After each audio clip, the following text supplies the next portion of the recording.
ये कहानी एक ऐसे विक्टिम की है जो परफेक्ट क्राइम का शिकार हुई। सब कुछ प्लान्ड था। कब, कैसे मारना है,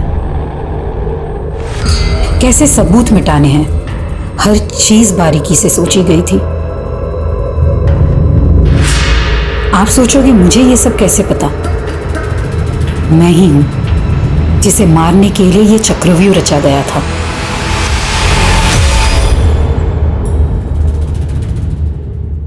नमस्कार, मैं दिव्यांका त्रिपाठी दहिया क्राइम पेट्रोल सतर्क विमेन अगेंस्ट क्राइम की श्रृंखला में आपका स्वागत करती हूँ। जिंदगी में अगले पल में क्या हो कोई नहीं जानता, लेकिन फिर भी हम हमेशा आने वाले पल के लिए फ्यूचर प्लान्स बनाते हैं, गोल सेट करते हैं, तैयारियों में लगे रहते हैं। लेकिन जिंदगी हमेशा चौंकाती है, कभी उम्मीद से ज्यादा दे देती है तो कभी उम्मीद से ज्यादा छीन लेती है।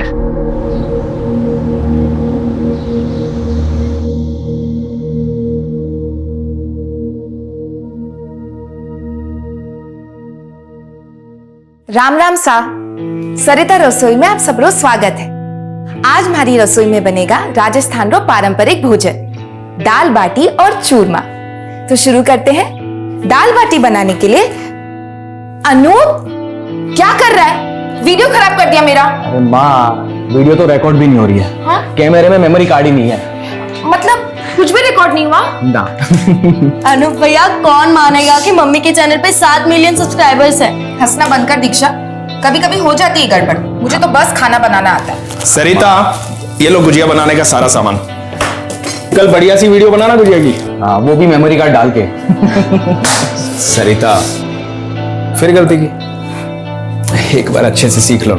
चलो मैं सिखा, आओ। हाँ वाओ पापा, सो स्वीट। पापा, आप सच में माँ की बहुत केयर करते हैं। बेटा, वाइफ हैप्पी हो ना तो लाइफ हैप्पी हो जाती है।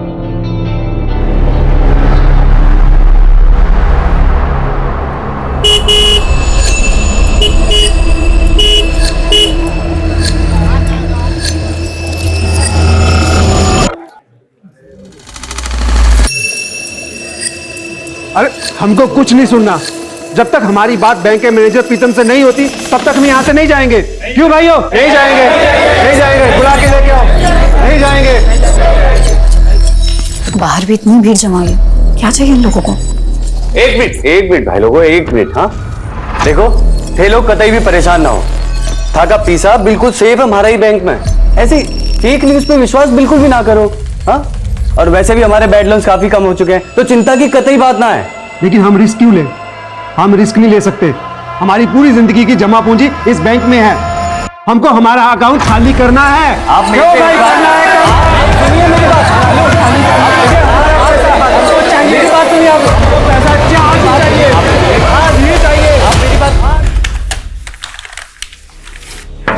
हे रुचिका, मुझे ना वो ओल्ड लोन्स की फाइल्स देखनी है, डेटा शीट प्रिपेयर करना है। बस 5 मिनट लगेंगे। अरे 5 क्या 10 मिनट ले, आजा। वैसे आज पब्लिक ने बहुत बवाल किया ना बैंक में। रोज रोज ऐसे चलेगा तो कैसे काम करेंगे? अरे तेरी लिपस्टिक स्मज हो गई है। हाँ चल तू आजा, मैं 5 मिनट में टचअप करके आती हूँ। हाँ,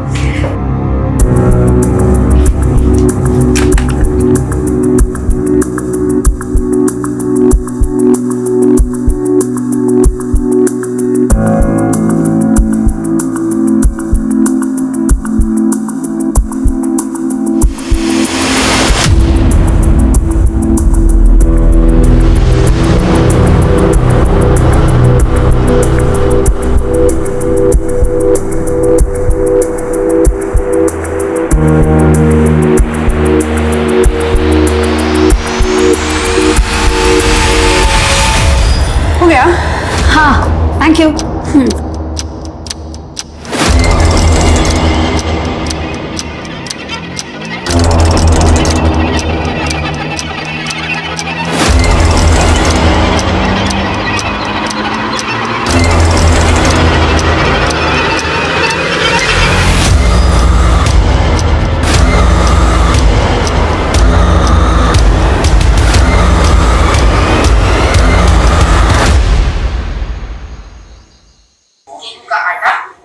अरहर की दाल या 7 प्रकार की दाल खाती है, लेकिन आप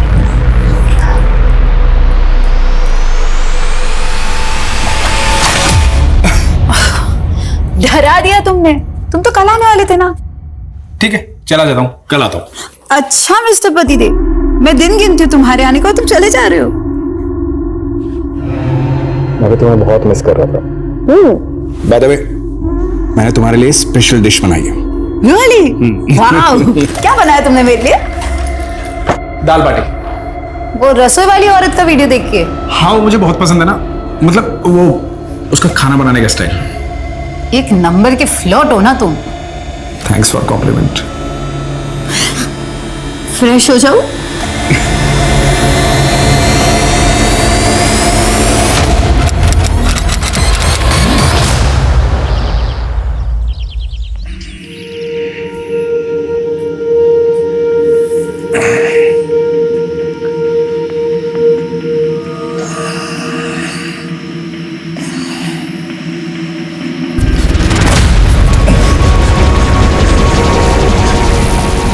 सरिता, ए सरिता, सरिता,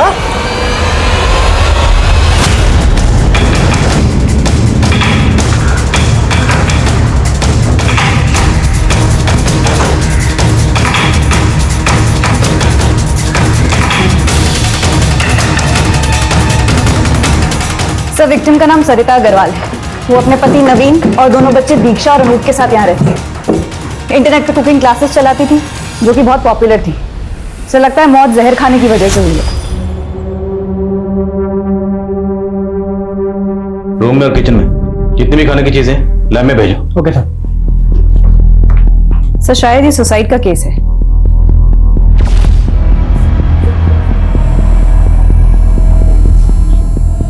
कल का कार्यक्रम, अगर किसी शख्स के जहन में खुदकुशी का ख्याल चल रहा हो तो कल की प्लानिंग करेगा।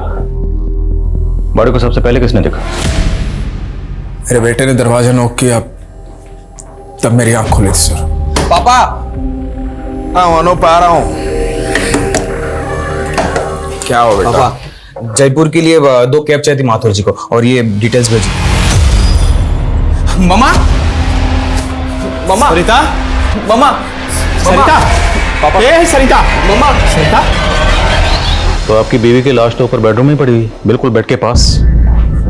जगह जगह जिस तरह से उन्होंने वॉमिट कर रखा है, जाहिर है उनकी तबीयत रात को बहुत खराब हुई होगी, काफी तड़पी होंगी, और आपको मदद के लिए भी बुलाया होगा। आपने कुछ नहीं सुना? मुझे नींद ना आने की प्रॉब्लम है सर।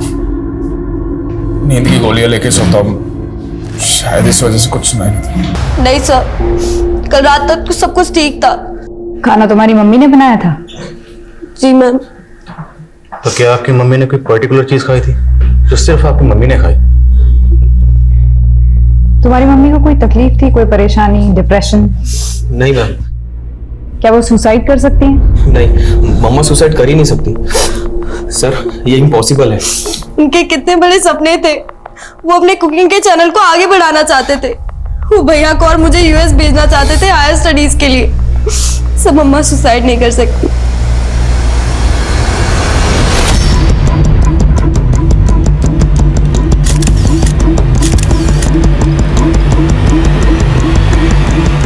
सरिता की मौत जहर की वजह से हुई थी। उसने जहर खुद लिया था या उसे दिया गया था? अभी इस राज से पर्दा उठना बाकी था। सरिता की मौत ने कई सवाल खड़े कर दिए थे कि क्या उसे नवीन की दोहरी जिंदगी के बारे में पता था, और क्या ये उसकी मौत का कारण था, या फिर इसके पीछे कोई बड़ा षड्यंत्र था। सरिता मर्डर केस की गुत्थी जितनी नजर आ रही थी, उससे ज्यादा उलझी हुई थी। अभी इसे समझने में और सुलझाने में और बहुत वक्त लगने वाला था। Thank you so much. मैं भी आपसे बात करती हूँ। जैन सर। जय। सर, सरिता केस में लैब से फोन आया था। उनकी इनिशियल टेस्टिंग में सरिता की बॉडी से एल्यूमिनियम सल्फेट के ट्रेसेस मिले। ये एक तरीके का पेस्टिसाइड है जो इस एरिया में काफी कॉमनली यूज होता है। पेस्टिसाइड? तो ये तो कंफर्म हो गया कि सरिता की मौत जहर खाने की वजह से हुई।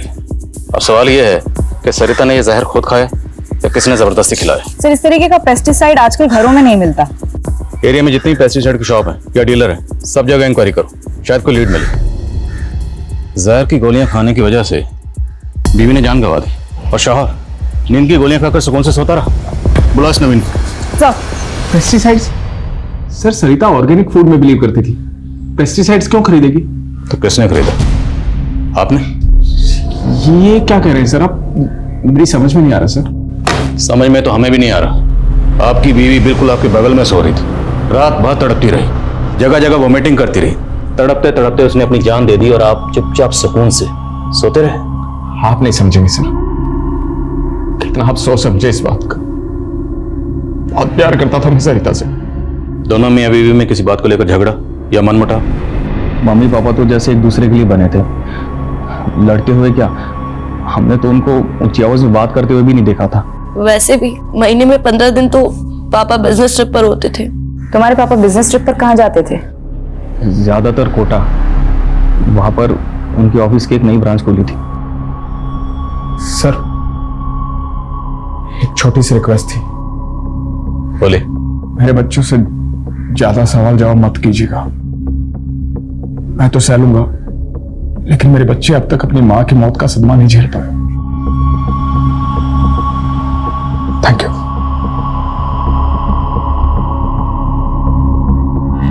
सर नवीन अग्रवाल की कॉल डिटेल्स आ गई है। इस नंबर पे काफी बातें हुई नवीन की। किसका नंबर है? मोनिका श्रीवास्तव, कोटा की रहने वाली है। पता लगाओ ये मोनिका श्रीवास्तव कौन है। डिटेल्स निकलो उसके। सर। लक्ष्मी, 2 साल के अंदर जयपुर में हमारी नौकरी लग जाएगी, फिर हम वहीं बस जाएंगे और हम शादी भी वहीं कर लेंगे। सुधीर, फिर से वही बात। मुझे नहीं लगता कि हमारी फैमिली हमारी शादी को मानेंगे। हम तुम्हें किसी हीरो हीरोइन की तरह भगा के लेके जाऊंगा तुम्हें। बापू, बापू मूंछ के बाल नहीं निकले तेरे अब तक और शादी करने चला है। ये दूसरी जाति की लड़की के साथ शादी करेगा तू? नालायक। बापू तू क्या देख रही? चलेगा यहाँ से, भाग यहाँ से। मैं तेरे बाप को जाके सब बता देंगे हम। राम राम सा। आज मैं कोई रेसिपी नहीं बताने वाली। एक बेचैनी है जो आपके साथ बांटना चाहती हूँ। मुझे लगता था मेरी दुनिया में सब ठीक है, कोई दुख नहीं है, लेकिन फिर अचानक मुझे पता चला कि मैं एक भ्रम में जी रही थी। जो सोचा था सब झूठ था। रिश्ता झूठा, प्यार झूठा, सब झूठ। मोनिका, काश तुम ना आती तो ये सब नहीं होता। जो कुछ भी हुआ तुम्हारी वजह से हुआ। तुमने तबाह कर दी मेरी जिंदगी। सर, सरिता इसी कैमरे से कुकिंग वीडियोस बनाती थी, इसी में हमें ये वीडियो मिला। तो ये वीडियो सरिता का आखिरी वीडियो था? नहीं सर, इसके बाद सरिता ने एक और कुकिंग वीडियो बनाया था, लेकिन इस वीडियो की तरह उसमें भी वो काफी हताश लग रही थी। सुसाइड? पॉसिबल है। इस वीडियो में सरिता ने किसी मोनिका का जिक्र किया है और नवीन के कॉल रिकॉर्ड में भी किसी मोनिका का जिक्र है। मोनिका श्रीवास्तव। मोनिका श्रीवास्तव। क्या ये दोनों मोनिका एक ही हैं? और अगर हैं तो ये मोनिका श्रीवास्तव कौन है? सर, कोई मोनिका श्रीवास्तव से मिलने आई है। आप नवीन की पत्नी हैं? जी। नवीन पहले से शादीशुदा है, उसके 2 बच्चे हैं, ये सब पता है आपको? 4 दिन पहले ही पता चला। आपको सरिता के बारे में कैसे पता चला? मुझे कुछ दिनों से शक हो रहा था नवीन पर। फिर एक दिन जब वो बिजनेस ट्रिप का बहाना करके घर से निकला तो मैंने उसका कोटा से जयपुर तक पीछा किया। तो यहाँ जयपुर आने के बाद आप सरिता से मिली थी? जी। मुझे लगा था कि मेरे साथ धोखा हो रहा है, कि नवीन की जिंदगी में कोई और औरत आ गई है। बस सरिता से मिलकर पता चला कि 21 साल से तो वो उसकी बीवी है, दूसरी औरत तो मैं हूं। और जब आप सरिता से मिली और सरिता को आपके बारे में पता चला तो सरिता का रिएक्शन क्या था? सरिता मेरी बात तो। नवीन आप चुप रहिए। मोनिका, मेरे बच्चे कभी भी आते ही होंगे। मैं नहीं चाहती उनके सामने ये तमाशा। हम अंदर चलकर बात करते हैं। जी।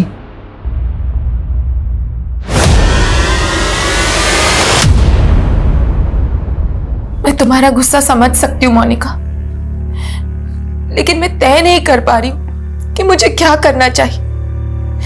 मेरे बच्चों का क्या होगा? देखो सरिता, अगर तुम नवीन के साथ रहना चाहती हो तो मैं उसे तलाक दे दूंगी और तुम्हारे रास्ते भी कभी नहीं आऊंगी। बस सरिता सोचो, क्या तुम नवीन के साथ सच में रहना चाहती हो? जिस इंसान ने हम दोनों को इतने टाइम से धोखा दिया, वो तो कल अपने बच्चों को भी धोखा दे सकता है। तुम आराम से इस बारे में सोचो और फिर फैसला लेना। और क्या फैसला किया सरिता ने? पता नहीं सर, पर मैंने अपना फैसला कर लिया था। मैं नवीन को छोड़ने वाली थी और जितना मैं सरिता को समझी, मुझे लगता है वो भी नवीन के साथ नहीं रहती। वो सिर्फ और सिर्फ अपने बच्चों की वजह से असमंजस में थी। लेकिन सरिता का ये वीडियो तो कुछ और ही कहता है। मोनिका, जो कुछ भी हुआ तुम्हारी वजह से हुआ। तुमने तबाह कर दी मेरी जिंदगी। नहीं मैम, नहीं, ऐसा नहीं हो सकता। मुझे नहीं लगता कि सरिता को मुझसे कोई भी प्रॉब्लम थी। आई एम श्योर उसने इमोशन में आके ये सब कहा है।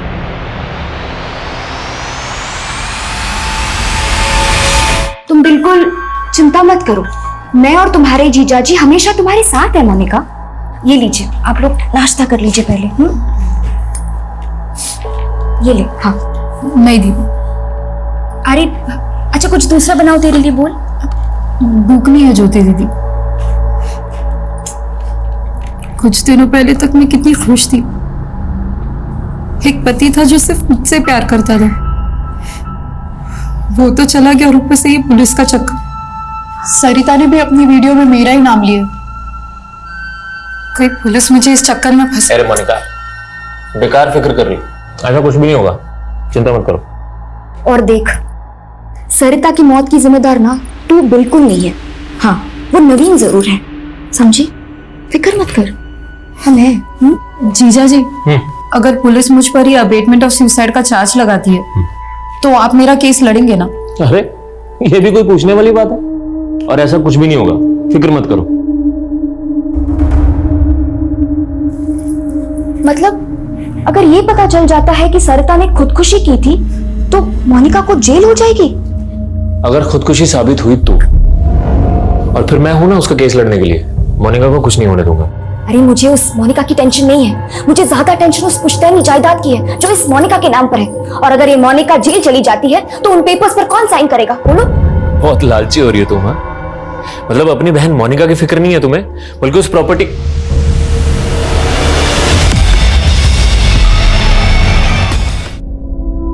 नमस्ते भाई साहब। नमस्ते। ये गुड्डू भाई साहब ने दवा भेजी। अंदर आ जा। अंदर? अरे बड़ी रकम है, गिन के लेगा ना, चल आजा अंदर।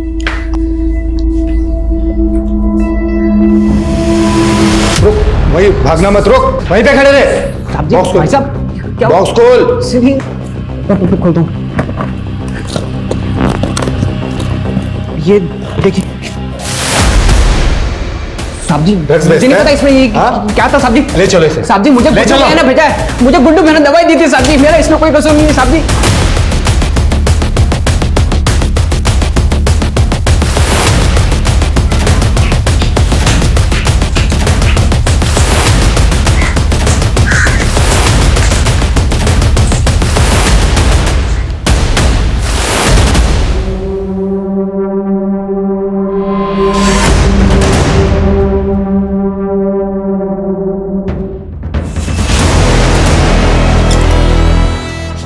भैया कहाँ थे आप सारी रात? ये क्या छुपा रहे हो आप? दिखाओ मुझे। सर, आप माँ को गुजरे हुए अभी एक हफ्ता भी नहीं हुआ और आपने ये सब शुरू कर दिया। दीक्षा, मेरा बात करने का कोई मन नहीं है, कल बात करेंगे। और ये हाथ पर क्या हुआ आपको? नहीं, कुछ नहीं हुआ, कुछ नहीं हुआ। Good night. भैया सुनो तो सही।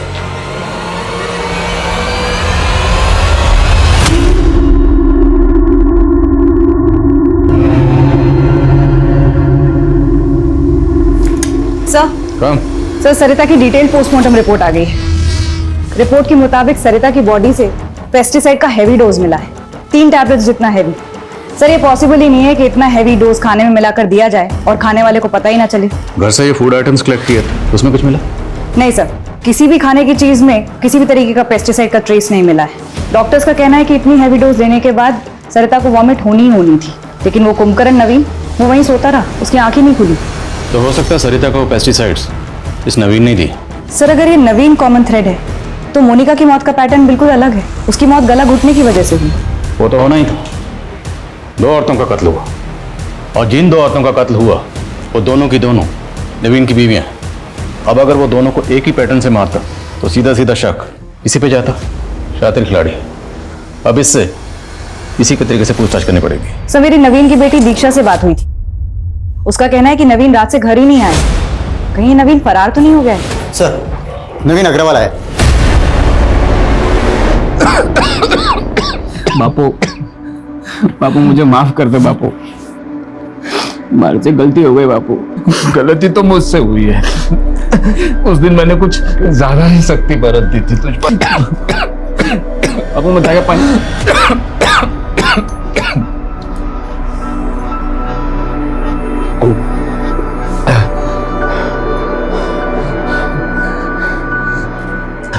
बेटा ये पूनम है, मेरे स्वर्गवासी दोस्त की बेटी। मेरी बीमारी में इसी ने मेरा ध्यान रखा है। इसका कोई नहीं है बेटा, इससे शादी कर ले, सुखी रहेगा तू। भागा नहीं था सर मैं, वो समझ में नहीं आ रहा था बच्चों का सामना कैसे करूं। अपने दोस्त ऋषिकांत के यहाँ रुक गया था। आप चाहे तो फोन करके कंफर्म कर लीजिए। पूरी तैयारी करके है, पर कोई फायदा नहीं है क्योंकि तुम्हारी दोनों बीवियों की मौत का प्राइम सस्पेक्ट तू ही है। बोल क्यों मारा दोनों को? सर मैंने नहीं मारा सर। अरे मारा तो मुझे किस्मत ने है सर।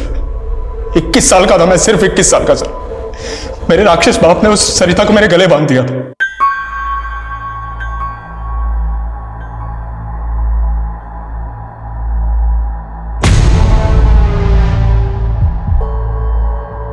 सरिता बहुत अच्छी थी, बुरी नहीं थी वो, बस मेरे टाइप की नहीं थी। मुझे चाहिए थी कोई वेस्टर्न कपड़े पहनने वाली, अंग्रेजी बोलने वाली, जो मेरे साथ पार्टी में जा सके, जिसके साथ मैं बिजनेस आइडिया शेयर कर सकूं। इसलिए तूने मोनिका को फंसाया? मोनिका को मैंने नहीं फंसाया मैम, मोनिका ने मुझे फंसाया। हाँ ठीक है, वो मुझे पसंद थी, मेरे टाइप की थी, लेकिन वो मुझे बहला के कमरे पे ले गई सर। उन दिनों वो चल रहा था, मैंने मजबूरी में शादी की उससे। अगर तू सच्चा था तो पुलिस के पास क्यों नहीं गया? सॉरी टू से सर, आपको तो पता है पुलिस कितनी पार्शियलिटी करती है, हमेशा औरतों की सुनती। रोना बंद कर, ये बता कि मोनिका से आखिरी बार कब मिला था? कल शाम को। यानी मोनिका की मर्डर वाली शाम को। मोनिका मेरी बात तो सुनो। I love you so much. तुम्हें नहीं पता मेरी शादी किस हालत में। Stop it. तुम्हारा एक और झूठ सहने की ताकत नहीं है मुझ में। मोनिका मैं मानता हूं मेरी गलती है, I am so sorry, please मुझे माफ कर दो। तुम्हें तुम्हारी किए की सजा भुगतनी पड़ेगी, और जो तुमने मेरे साथ किया ना वो मैं कभी नहीं भूल सकती। मोनिका एक बार प्लीज मेरी बात तो सुनो। मोनिका चिल्लाने लगी सर, वहां भीड़ इकट्ठा हो गई थी, मैं वहां से निकल गया। मैंने तो अगले दिन सुबह मोबाइल पे उसकी मौत की खबर देखी सर। तुम्हारी दोनों बीवियां मर चुकी हैं और मरने से पहले जो आखिरी मैन उन्हें मिला था वो तू ही था जेंटलमैन। इत्तेफाक था सर, इसका मतलब ये थोड़ी मैंने उनका खून कर दिया। आप सबूत ढूंढिए सर, सबूत मिलेगा ही नहीं क्योंकि मैं बेगुनाह हूं। सबूत तो सुरेखा। जैन सर।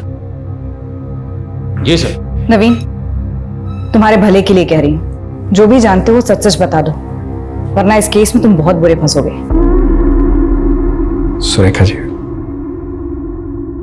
एक आप ही हैं जिसको चिंता है हमारी। यहाँ एक काम कीजिए, अपना नंबर दे दीजिए, यहां से निकलते ही फोन करूंगा, साथ में डिनर करेंगे हम लोग। वैसे भी आपने बिना हथकड़ियों के मेरा दिल तो कैद कर ही लिया है।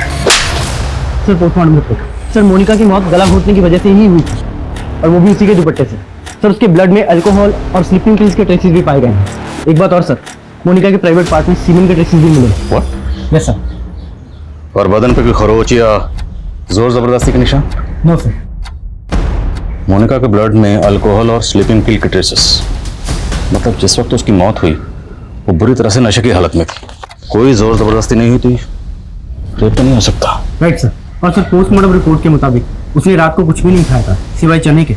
चना? वैसे मोनिका तो अब रही नहीं, तो हम जमीन तो बेच सकते हैं ना। आप कोई बायर ढूंढ लो ना। जितनी जल्दी जमीन बिकेगी ना उतना हमारे लिए अच्छा होगा, है ना।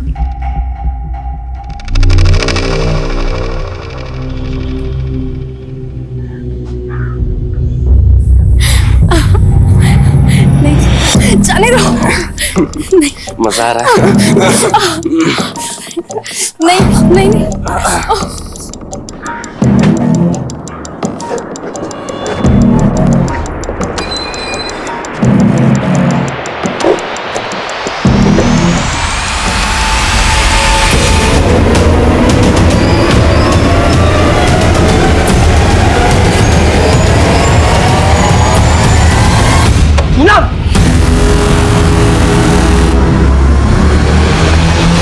सर ये नवीन तो बहुत ही कमीना इंसान है।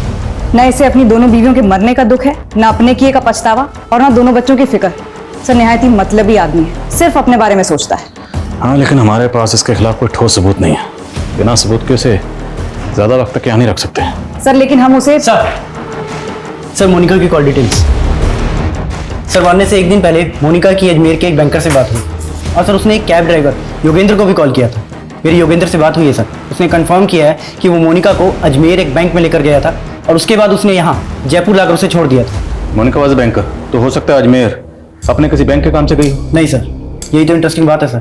वहाँ वो अपने बैंक की ब्रांच में नहीं गई थी, किसी और ही बैंक में गई थी। मोनिका ने आखिरी कॉल किसे किया था? सर ज्योति को। मोनिका की बहन है सर, जयपुर में ही रहती है। हिम्मत कैसे होगी तारी? हिम्मत कैसे होगी तारी?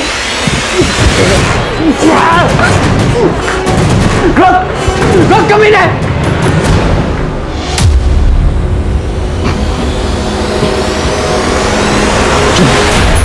माफ कर दीजिए, गलती हो गई। क्यों किया तुमने ऐसा? तुझे पता मैं तुझे कितना प्यार करता हूं। बापू को वचन दिया था कि तुझे अच्छे से रखूंगा, और रखना हूं ना मैं। फिर तूने ऐसा क्यों किया? माफ कर दीजिए मुझे। शादी के पहले से जानती थी उसे, अचानक मिला तो बहक गई। माफ कर दीजिए, अब आइंदा नहीं होगा। मैम, मेरी बहन मोनिका बहुत ही भली थी। वो उस कमीने नवीन ने सब कुछ किया है। मैंने उसको बहुत मना किया मैम कि मत कर उससे शादी, और उसने मेरी एक भी बात नहीं मानी मैम। मोनिका जब जयपुर आई थी तो आप लोगों के घर रुकी थी, फिर ऐसा क्या हुआ कि उसे यहाँ से जाना पड़ा? मोनिका को जब सरिता और नवीन के बारे में पता चला तो वो बहुत ज्यादा अपसेट हो गई थी, और वो यहाँ पे हमेशा गुमसुम सी बैठी रहती थी। फिर एक दिन पता नहीं क्या हुआ, वो बोली कि मुझे अकेले रहना है। मैंने उसे रोकने की बहुत कोशिश की, लेकिन वो नहीं मानी। काश मैंने तब भी उसे यहाँ रोक लिया होता। बस कर पूनम, मत रो, मत रो। मैंने तुझे माफ कर दिया पूनम, मुझे भी माफ कर दे पूनम। हम सब कुछ भूल जाते पूनम।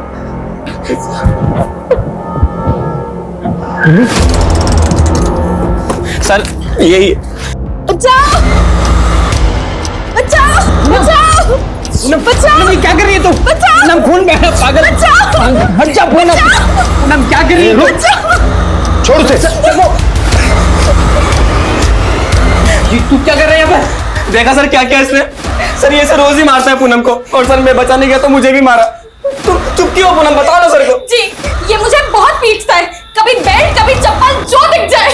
पूनम नाटक मत कर। सर हमारी ले जाओ इसे। इसका कोई प्लान है सर? इसका कोई प्लान है सर? सर मेरी बात तो सुनिए सर।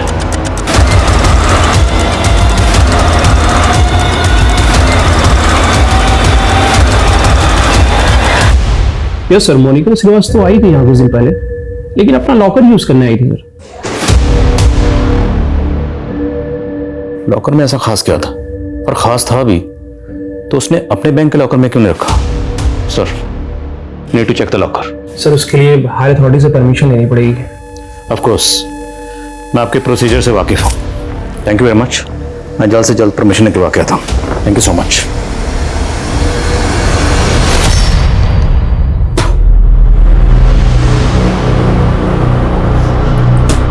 क्या कर रहे हो भाई साहब? अबे शुगर मना तेरे मुंह पे नहीं दूंगा मैंने। सो जा कंबल ओढ़कर। तो गुंडा कर दिए, साहब जी ने जाके बोल दूंगा मैं। अबे गुंडा बोला मेरे को? गुंडा बोला? गुंडा बोला मेरे को? गुंडा बोला? गुंडा बोलते?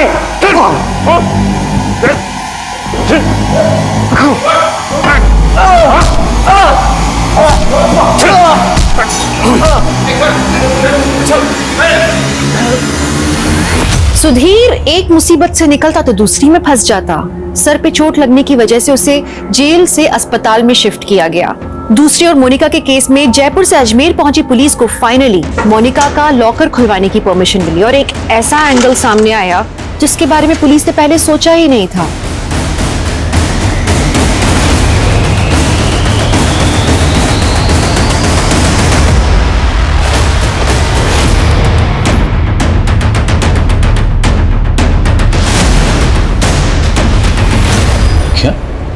मोनिका एक विसल ब्लोअर थी? जी सर, मोनिका अपने बैंक में हो रहे एक स्कैम को एक्सपोज करने के लिए एविडेंस इकट्ठा कर रही थी। लगभग 1500 करोड़ के लोन्स नकली डॉक्यूमेंट्स पर अप्रूव हुए। पिछले 15 साल से सिर्फ छोटे छोटे अमाउंट का ये स्कैम हो रहा था, इसलिए लोगों की नजर में नहीं आ रहा था। तो क्या मोनिका और सरिता के केसेस को आपस में कनेक्ट करके हम कोई गलती कर रहे हैं? क्योंकि मुमकिन है मोनिका के कत्ल के पीछे इस स्कैम में से कोई हो। सर, मोनिका को जिसने मारा वो उसे अच्छे से जानता था। मोनिका अपने बैंक में फ्रॉड कर रहे लोगों के साथ इतनी आसानी से नहीं जाती। करेक्ट, लेकिन अब हमें आईडी से कांटेक्ट करना होगा और ये सारा डाटा उन्हें हैंड ओवर करना होगा। Let them investigate.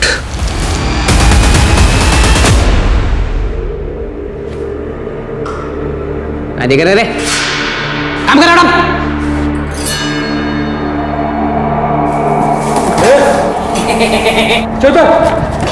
साहब मच्छर गिरा, मच्छर मच्छर मच्छर मच्छर काट रहे हैं मच्छर। माफ कर दो साहब। साहब वो पूनम, सब पूनम पूनम पूनम पूनम पूनम हमारी बीवी है साहब, हमारी बीवी है। इस स्कैम को एक्सपोज करने के लिए मोनिका ने अपनी जान खतरे में डाल दी। नाउ इट्स योर रिस्पॉन्सिबिलिटी कि मोनिका ने जो मिशन अधूरा छोड़ा उसे आप अंजाम तक पहुंचाएं। डोंट वरी आदिल, हम इस केस की तह तक जाएंगे और इस केस में शामिल जितने भी लोग हैं उन सबको सजा दिलवाएंगे। और ये सरकारी बैंक्स किसी रॉयल बिजनेसमैन की पर्सनल जागीर नहीं है। Justice will be done. Good luck. Thank you. आप लोग मुझे घर लेके जा रहे हो क्या? हाँ, घर लेके जा रहे हैं। मारो बस थोड़ा दिमाग खराब हो गया, बाकी में सब कुछ ठीक है मेरा। हमारी बीवी है ना पूनम, पूनम उसकी कसम। मैंने घर लेके जा रहे हो।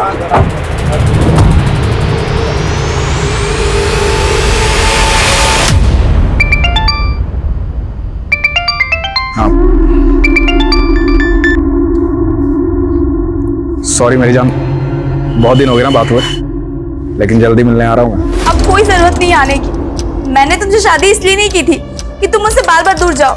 बहुत हो गया अब। ये सोच लेना कि मैं तुम्हारे लिए मर चुकी हूँ। मैं जा रही हूँ घर छोड़ के।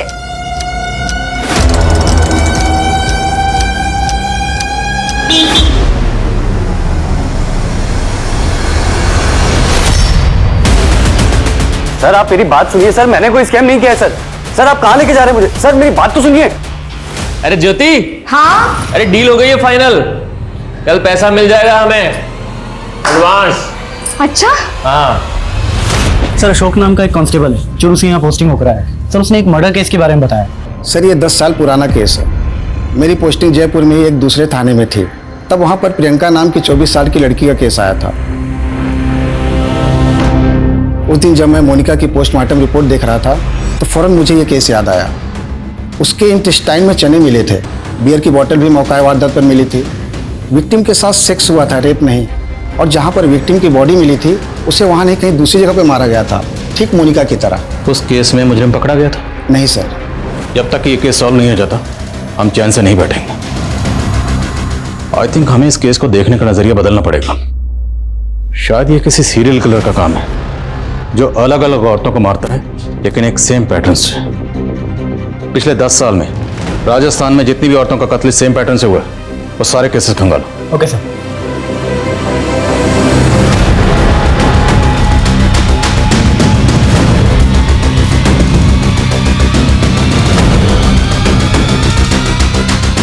सर टोटल 6 केसेस मिले हैं। 2004 में 1, 2008 में 2, 2010 में 2 और 2017 में 1। 2004 में जिस लड़की का कत्ल हुआ उसकी उम्र थी 24 साल और 2008 में जिसका हुआ उसकी उम्र 28 साल। Correct sir. एक पैटर्न है। 2010 में जो लड़की मारी गई उसकी उम्र 30 साल और 2017 में जो लड़की मारी गई उसकी उम्र 37 साल। 2004 में उसने जो पहला कत्ल किया था, अब लड़की की उम्र थी 24 साल। अगर हम ये मान लें सपोज कि उस वक्त उसकी उम्र भी 24 साल रही होगी, तो 2008 में उसकी उम्र हुई 28 साल और सर अब तो उसकी उम्र लगभग 40 साल हो गई। सर अगर मोनिका से जुड़े हुए केस में लोगों को देखें तो उसके जीजा कैलाश और पति नवीन दोनों लगभग 40 के आसपास थे। पता लगाओ क्या नवीन और कैलाश का क्राइम सीन से कोई कनेक्शन है? आई थिंक अब हमारा तीर निशाने पर लगने ही वाला है।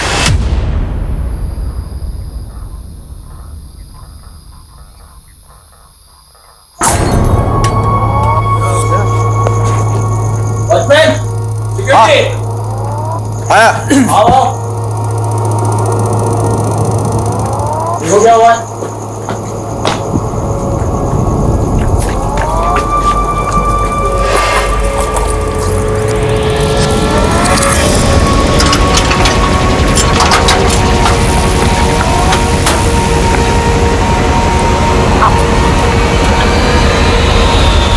सर खबरियों से पता चला मोनिका और ज्योति के पास एक पुश्तैनी जमीन थी जो अब ज्योति और कैलाश मिलकर बेच रहे हैं। बहन का गुजरे अभी एक हफ्ता भी नहीं हुआ और ये जमीन बेचने की तैयारी में। बुला दो ना मेरी बीवी को। सर देखिए, अब वो जमीन ज्योति की है और अगर हमें उसकी अच्छी डील मिल रही है तो उसको बेचने में दिक्कत क्या है सर? जब तक केस का फैसला नहीं आ जाता आप वो जमीन नहीं बेच सकते। और क्या पता मोनिका का कत्ल उस जमीन की वजह से ही हुआ। आप कहना क्या चाहते हैं? आपको लगता है कि हमने मोनिका को मारा है? क्या पता। सर हमारा उसमें क्या फायदा? सबसे ज्यादा फायदा तो आपका ही हुआ। पहले आप आधी जमीन की मालकिन थी, अभी आप पूरी जमीन की मालकिन आप हो। ये सब क्या कह रहे हैं? हाँ? एक मिनट तुम शांत रहो, मैं बात कर रहा हूँ। सर अगर आपको ऐसा लगता है तो आप लोगों के पास सबूत क्या है? सुरेखा एक आदमी लगाओ इनके पीछे, बोलो इनकी हर हरकत पे नजर रखे। Excuse me sir. सर 3 और मर्डर केसेस का पता चला है। सर सेम पैटर्न है। एक 2006 में हुआ था, एक 2014 में और एक 2018 में। 2006 में जिस विक्टिम का कत्ल हुआ उसकी उम्र थी 26 और 2014 में जिसका कत्ल हुआ उसकी उम्र थी 34 और 2018 में जिसका कत्ल हुआ उसकी उम्र थी 38। और सर 2006 में जिस लड़की का मर्डर हुआ था उसके मर्डर के जुर्म में एक योगेंद्र नाम के आदमी को अरेस्ट किया गया था। सर उसकी मानसिक हालत ठीक नहीं थी, उसे मेंटल असाइलम भेज दिया गया। वहां से वो कुछ के साथ फरार हो गए। सर आज तक पकड़ा नहीं गया। तो योगेंद्र की जेल अथॉरिटीज के पास कोई फोटो वगैरह तो होगी? जी सर। सर ये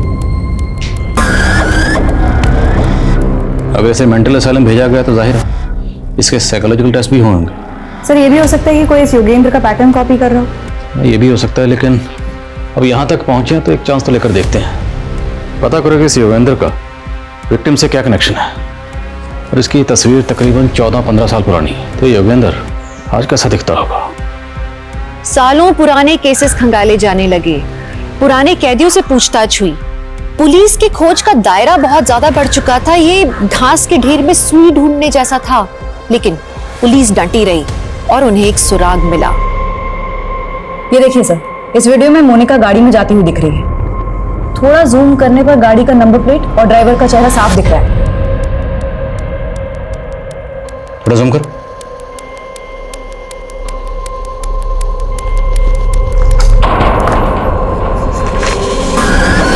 चौदह 15 साल पहले योगेंद्र कुछ ऐसा दिखता था और अब दोनों तस्वीरों को गौर से देखो। मैच कर रही? सर लग तो रहा है। इस गाड़ी की डिटेल निकलो, पता करो ये गाड़ी किसकी, तुरंत। सब आकृति मैडम। जी सर, कार के ओनर का पता चल गया है। उसी की प्राइवेट टैक्सी है, यहीं जयपुर का है। मैडम जी आप जयपुर में पहली बार आई है? जी। आप जयपुर आई हैं तो आपको हवा महल जरूर देखना चाहिए।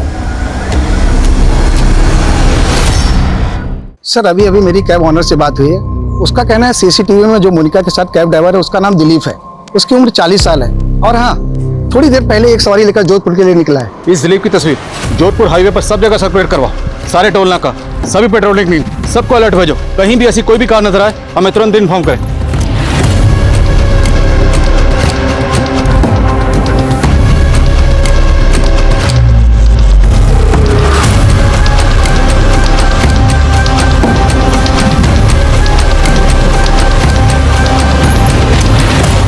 सर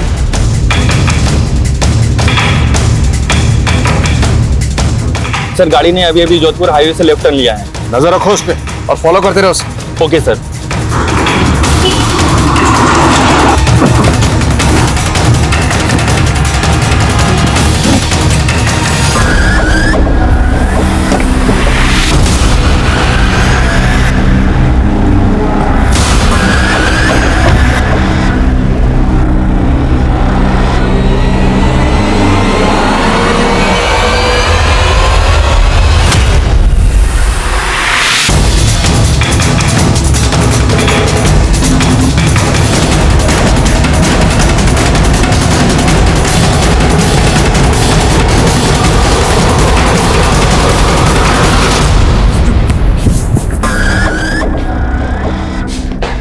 योगेंद्र, उस दिलीप, उस सुधीर, पिछले 16 सालों में तुमने 9 औरतों को मारा और उन इतनी मेहनत से मैंने 18 लोगों को मारा, आप 9 गिरा रहे। अगर मैंने 9 को मारा तो बाकी क्या 9 आपने मारे। ये सबसे पहले शुरू हुआ है मेरी जो पिंकी थी ना, पूनम। उसने झूठे केस में जेल भेज दिया। ड्रग सप्लाई का इल्जाम तो पैसे ही था। कोर्ट ने सजा सुना दी और 1 साल के बाद जब मैं वापस आया, तूने पूनम को मारा बदला लेने के लिए, बाकी औरतों को क्यों मारा? मेरा बदला कहां पूरा हुआ था? ये सारी औरतें ऐसी हैं।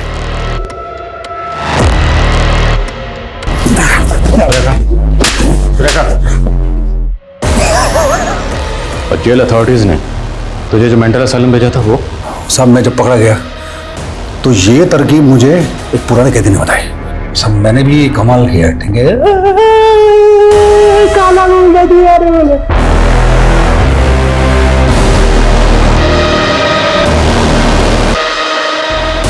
तूने हमेशा अपनी उम्र की औरतों को मारा, ऐसा क्या? नहीं, ऐसा नहीं है।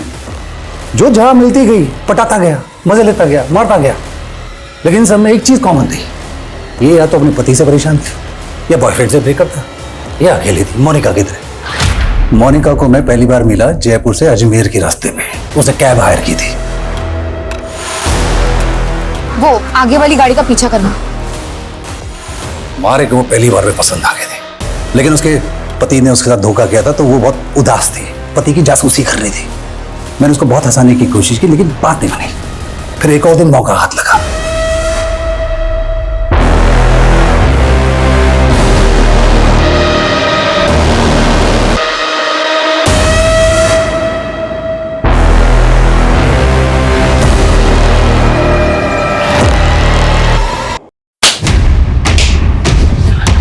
जेल अथॉरिटीज ने सही किया था जो तुझे मेंटल असाइलम भेजा, क्योंकि तेरी असली जगह वहीं है। सुधीर अभी पुलिस की हिरासत में और जल्दी ही उसके खिलाफ कोर्ट में चार्जशीट फाइल की जाएगी, क्योंकि उस रात वहां क्या हुआ ये कोई नहीं जानता। उस रात वहां सिर्फ 2 लोग मौजूद थे, एक नवीन जो हैवी डोज स्लीपिंग पिल के लेके सो रहा था और दूसरी तरफ मोनिका एक इंडिपेंडेंट और बहादुर लड़की थी। उसने 1500 करोड़ के स्कैम का खुलासा किया। समझ ये नहीं आता कि मोनिका जैसी समझदार लड़की उस सुधीर के झांसे में आई कैसे। इसका एक कारण ये हो सकता है कि मोनिका मानसिक रूप से डिस्टर्ब थी। उसने अपने पति और बहन से धोखा खाया था और उसी नाजुक हालत में वो सुधीर की बातों में आ गई। और सुधीर, उसको अपने किए का जरा भी पछतावा नहीं था। उसको उसकी बीवी ने धोखा दिया था और उसका बदला वो पूरी औरत जात से ले रहा था। एक बेसिर पैर की बात सुधीर के मन में घर कर गई, उसका जुनून बन गई, उसे जुर्म की ओर ले गई, जिसका खामियाजा 18 मासूम औरतों को भुगतना पड़ा। आप जानते हैं हमारे देश में मानसिक स्वास्थ्य पर खास ध्यान नहीं दिया जाता है। जरूरी है कि पीड़ितों को यहाँ तक कि मुजरिमों को भी वक्त रहते नियमित रूप से मनोचिकित्सकों की सलाह दी जाए। जिंदगी और सड़क के बीच में कई समानताएं होती हैं। कई फिलोसोफर्स ने, शायरों ने इनके बीच में कई तुलनाएं की हैं। सड़क हो या जिंदगी हमें अपने तय मकाम तक पहुंचाते हैं, लेकिन सड़क जिंदगियों की तरह ही हमें हादसों से मिलाते हैं, जो न सिर्फ छोटी मोटी दुर्घटनाएं होती हैं बल्कि उनमें दिल दहलाने वाली वारदातें भी हो सकती हैं, जो न सिर्फ मुसाफिर बल्कि उससे जुड़े हर शख्स की जिंदगी बर्बाद कर सकती हैं। नमस्कार, मैं दिव्यांका त्रिपाठी दहिया क्राइम पेट्रोल सतर्क की श्रृंखला में आपका स्वागत करती हूँ।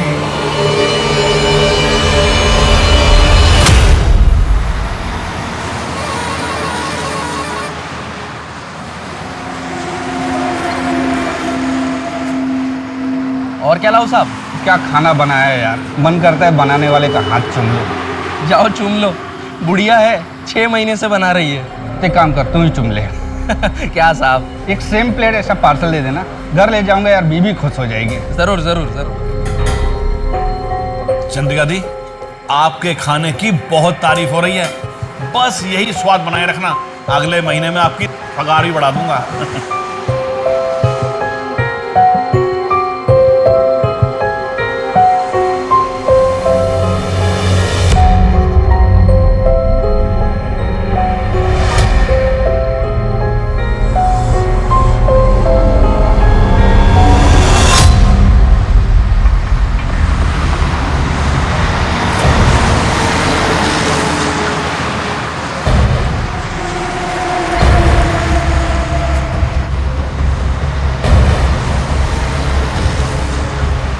नमस्कार सर। क्या बना थे छोटू? हेलो। चल खाना लगा दे फटाफट।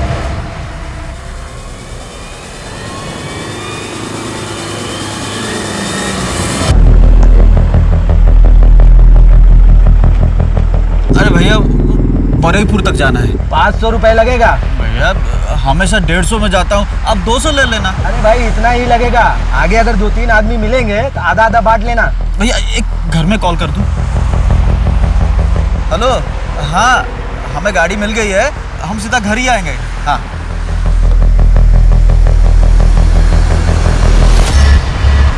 बारापुर जाने का लिफ्ट दे दो ना। हाँ हाँ बैठो।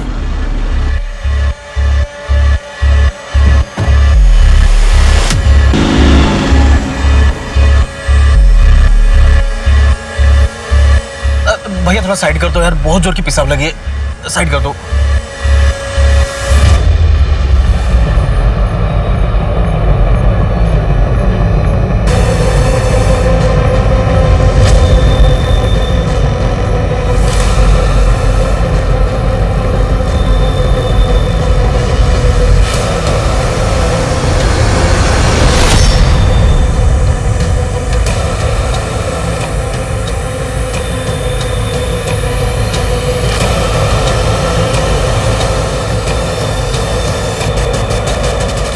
शोमेंदा, क्या बात है, आपके ढाबे के खाने का तो स्वाद ही बदल गया। खूब टेस्टी। क्या है कि मेरा पुराना कारीगर काम छोड़कर चला गया, बस ये बिहारी चाची मिल गई, बहुत जरूरतमंद थी और खाना बहुत ही टेस्टी बनाती हैं, बस मैंने ये किचन उनके हवाले कर दी। अच्छा जल्दी बताओ कितना हुआ? अरे सर, जो हमेशा देते वही दे दो। ये लीजिए। छोटू। हाँ सर। रागटा।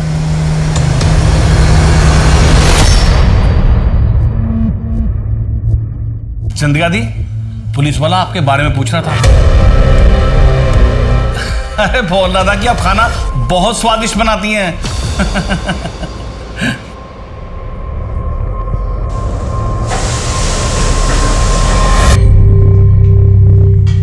दीदी कब तक ये दाल भात खाएंगे? ना छोक ना तलकारी, और माछ तो कितने दिनों से नहीं खाया है। अरे उस दिन तो खाया था ना माछ भात। कब? अरे चौधरी काकू की शादी में। हाँ। और मीना मासी के घर पे तुझे पूजा में रसगुल्ले भी तो दिए थे उन्होंने। हाँ। तुझे पता है जब अपने माँ बाबा थे ना तो माँ बहुत अच्छा अच्छा खाना बनाती थी। तू बहुत छोटा था लेकिन बहुत चाव से खाता था। माँ क्या क्या बनाती थी? शुक्तो, बेगुन भाजा, चटनी, शोरशे बाटा माछ और भी बहुत कुछ बनाती थी।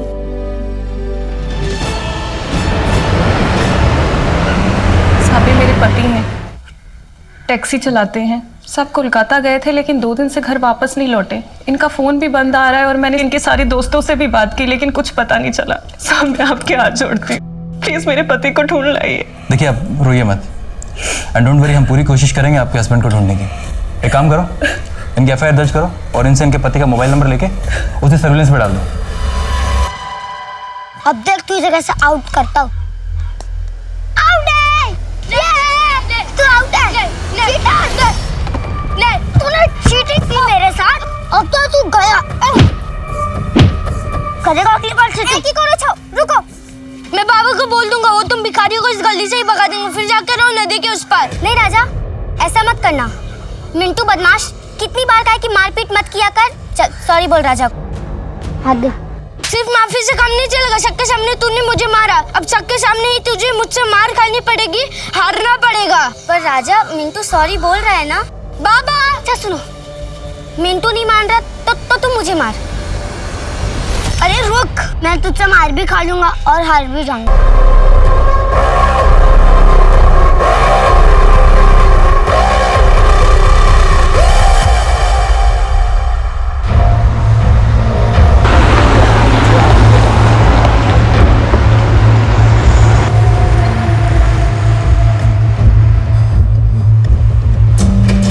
की खौफ है साहब? ये तेरे पास ही रख, एक काचा कोलार तरकारी ला। अरे साहब ये ढाबा है, इधर घर का नहीं होटल का खाना मिलता है। एक काम कर, तू तेरे महाराज से पूछ, अगर बना देगा ना तो मेहरबानी होगी। अरे साहब इधर महाराज नहीं महारानी है, फिर भी पूछता हूँ। ए मासी, एक ग्राहक आया है, काचा कोलार तरकारी चाहिए। ठीक है, बनाচ্ছি। बन गया। थैंक यू बोलना महाराज महारानी को।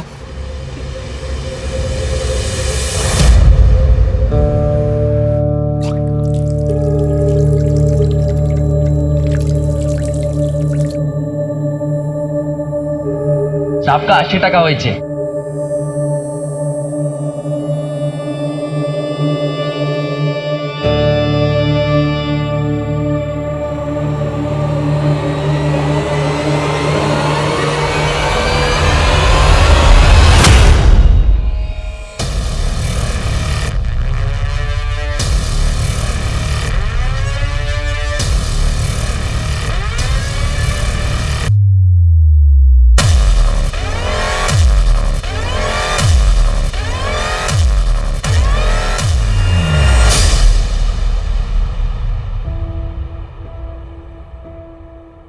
सॉरी मिंटू, मेरी वजह से तुझे इतनी मार खानी पड़ी। दीदी मैं उस राजा को मार सकता था, लेकिन आपके वजह से मैंने मार खा भी लिया और हार भी गया। ऐसा कब तक होगा दीदी? हम गरीबों की ताकत का कोई मोल नहीं होता चिंटू, हाथों की जीत को भी हारना पड़ता है। ऐसी ही दुनिया चलती है। जब तू ये समझ जाएगा ना, तकलीफ अपने आप बंद हो जाएगी।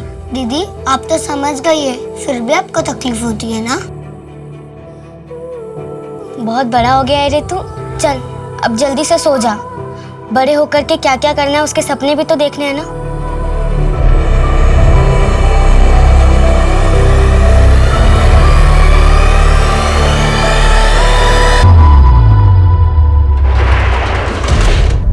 हाँ भाई छोटू बंद हो गया? हाँ आ गया बस। ला बेटा जल्दी ला चाबी। चल बेटा खुश रह।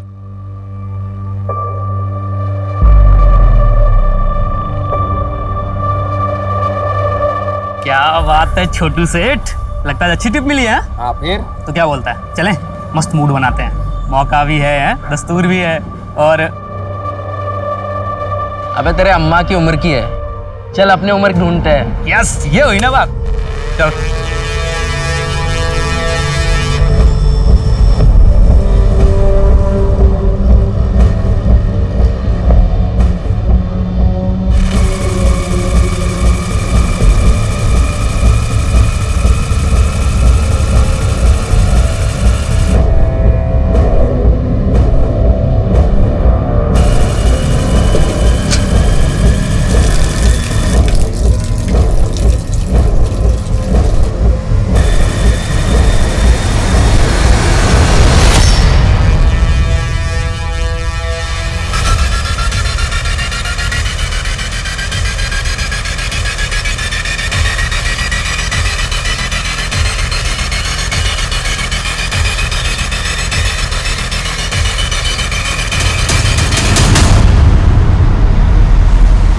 क्या हो गया भाईजान?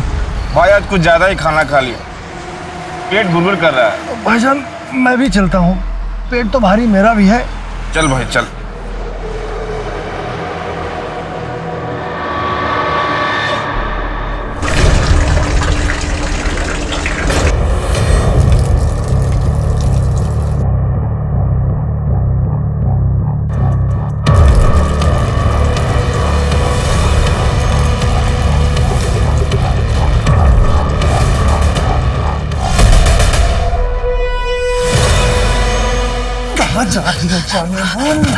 कहाँ जाएगी तू भाग के? भाईजान गिराओ ना जल्दी। छोड़ो मुझे। भाईजान जल्दी। छोड़ो छोड़ो मुझे। भाईजान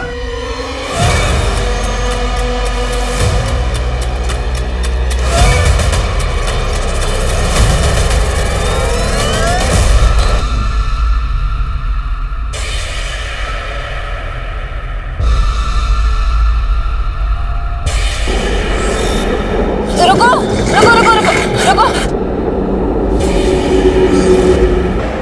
मुझे लिफ्ट दे सकते हैं क्या? थोड़ी दूर पे जाना है। आइए।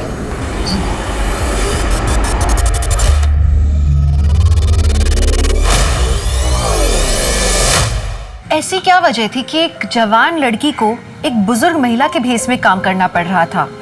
वो किसी से छुप रही थी या किसी को ढूंढ रही थी? दूसरी तरफ सुनसान रास्ते पर शराफत का स्वांग रचाकर लूटने वाले वो भेड़िए कौन थे? अपराधों का एक न थमने वाला सिलसिला शुरू हो गया था। अविश्वास का माहौल था, ऐसा लग रहा था जैसे कोई नकाब में अपना चेहरा छुपा के घूम रहा है। सवाल ये था कि इस अपराधों के भवंडर में कितनी तबाही मचने वाली थी।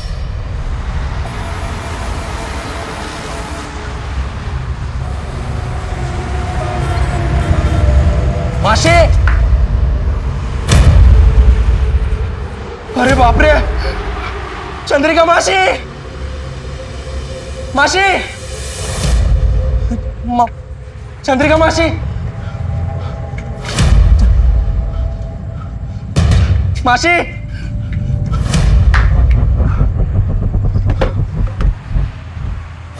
शमन दादा,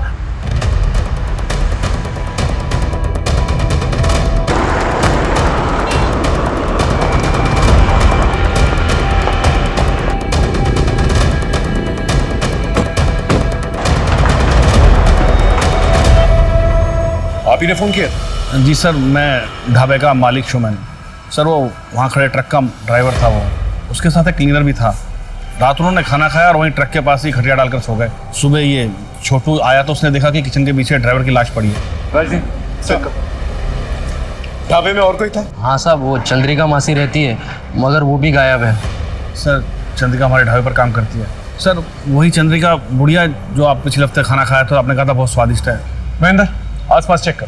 सर ये चंद्रिका कहाँ गायब है? सर ऐसा भी तो हो सकता है कि मारपीट और हाथापाई की वजह से डर के वो भाग गई हो। ठीक है, बॉडी को जो है पंचनामे के बाद पोस्टमार्टम के लिए भिजवा दो। Right sir. शेखर तुम एखाने यहाँ कोई सीसीटीवी है? नहीं सर, वो तो नहीं है। सर हाईवे के मोड़ पे सीसीटीवी है सर। ढाबे से हाईवे जाने का रास्ता उसमें दिखाई देता है। एक बात और सर, आसपास अच्छे से चेक किया लेकिन चंद्रिका और क्लीनर दोनों नहीं मिले। कोई मर्डर वेपन? नहीं सर। ठीक है, काम करो, फुटेज निकालो और ट्रक के ओनर से पता करो ये क्लीनर है सर। आखिर ये चंद्रिका और ये क्लीनर दोनों गायब हुए तो कहाँ है? इस चंद्रिका के बारे में और क्या जानते हो? कभी उन पे शक हुआ तुम्हें? सर चंद्रिका मासी दिखने में बहुत भोली भाली थी, लेकिन मुझे एक बार उनकी एक बात खटकी थी सर। कुछ दिन पहले ढाबे पे एक आदमी आया था और मासी उसके साथ छुप छुप के बात कर रही थी। ऐसा लग रहा था लंबे समय से एक दूसरे को जानते। कौन था वो आदमी? पता नहीं सर। उनका कोई आइडेंटिटी कार्ड है? सर एक आधार कार्ड दिया था, उसकी फोटोकॉपी है मेरे पास, एक मिनट लेकर आता हूँ। चंद्रिका हल्दर, सर ये तो बंगाली। लेकिन आपने तो उस दिन कहा था कि वो बिहार से आई है। सर ज़्यादा ध्यान से देखा नहीं, जैसा कहा मैंने उसे मान लिया, लेकिन सर ये बहुत दयनीय स्थिति में थी। परवेज सलीम के ट्रक का क्लीनर है, लेकिन सलीम के मर्डर के बाद से ही परवेज गायब है। लेकिन चंद्रिका के गायब होने में सलीम के मर्डर का क्या लेना देना? सर ये सीसीटीवी फुटेज। सर ये ढाबे के पास वाले हाईवे की सीसीटीवी फुटेज है। सर ये लड़की इतनी रात गई इधर क्या कर रही है अकेली? ये शायद ढाबे की तरफ से आ रही है।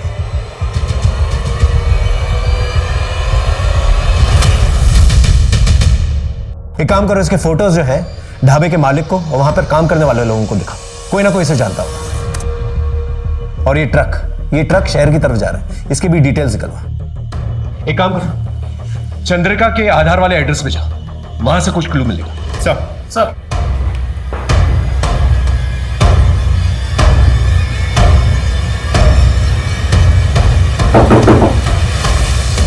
दीदी पुलिस,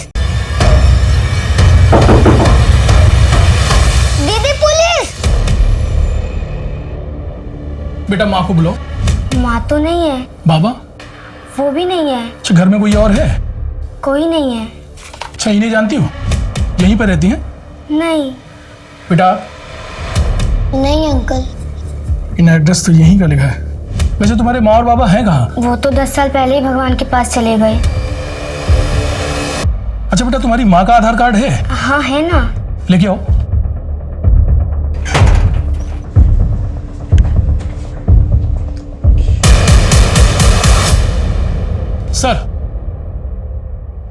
सर चंद्रिका के एड्रेस पर पिछले 10 साल से 2 अनाथ बच्चे रहते हैं। वो तो चंद्रिका को जानते भी नहीं है सर। उनके घर से सर ये आधार कार्ड्स मिले।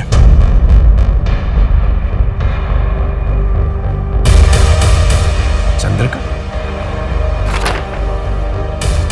नाम नंबर सब कुछ सेम है, लेकिन फोटोज अलग अलग है।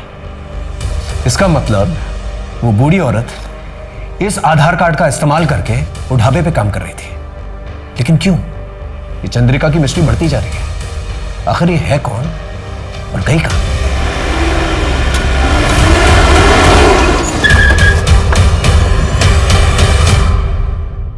ये ट्रक तुम्हारा है? हाँ साहब। ये फोटो देखो। कल रात इस लड़की को बाईपास रोड पे तुमने लिफ्ट दी थी, पहचानते हो इसे? नहीं सर, जानता तो नहीं हो। सवारी थी, हाईवे पे हाथ दिखाया तो गाड़ी रोक दी। कहाँ उतरी थी लड़की? डायमंड हार्बर एरिया में उतरी थी साहब। उस लड़की की बातचीत से तुम्हें ऐसा कुछ लगा कि वो कहाँ जाना चाहती है? नहीं साहब, ऐसा तो कुछ समझ में नहीं आया। सर, उस सीसीटीवी वाली लड़की की फोटो हमने ढाबे वाले शोमैन और छोटू को दिखाई, लेकिन वो लोग उसे नहीं जानते और ना ही इससे पहले कभी देखा है। एक और बात सर, उस लड़की ने हाईवे पे जिस ट्रक से लिफ्ट ली थी उस ट्रक का भी पता चल गया है। ड्राइवर से भी हमने पूछताछ की। ड्राइवर का कहना है कि इससे पहले उस लड़की को कभी देखा नहीं। एक नॉर्मल सवारी थी, वो बैठी, उससे पैसे लिए और आगे जाके डायमंड हार्बर पे छोड़ दी। एक काम करो, डायमंड हार्बर जाओ, पूछताछ करो, हो सकता है कोई क्लू मिल जाए। इस लड़की का सलीम के मर्डर से और चंद्रिका से कोई रिश्ता जरूर है। सर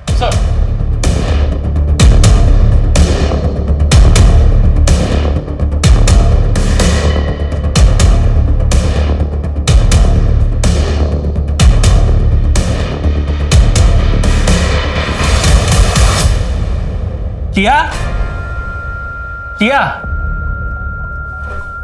ये लो, अगले हफ्ते और लाऊंगा।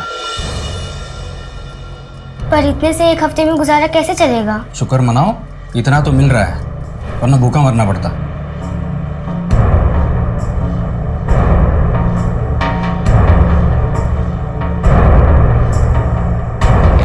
सर, हमने डायमंड हार्बर एरिया का चप्पा चप्पा छान मारा, लेकिन उस मिस्टीरियस लड़की के बारे में कुछ पता नहीं चला। सर वो बहुत ही बदनाम एरिया है। वहां पर ज्यादातर ड्रग एडिक्ट्स, तड़ी पार, इलीगल माइग्रेंट्स या धंधे करने वाली औरतें रहती हैं सर। ये केस तो और भी उलझता जा रहा है। ऊपर से टीवी और अखबार वाले ब्रेकिंग न्यूज चलाकर आग में घी का काम करता है। समझ में नहीं आ रहा क्या करें अब। Hello Jayant sir. Yes sir, अभी फिलहाल तो सॉफ्ट क्लूज मिले हैं सर। जैसे कोई पुख्ता सबूत मिलता है हम कातिल को अरेस्ट कर लेंगे। जी सर।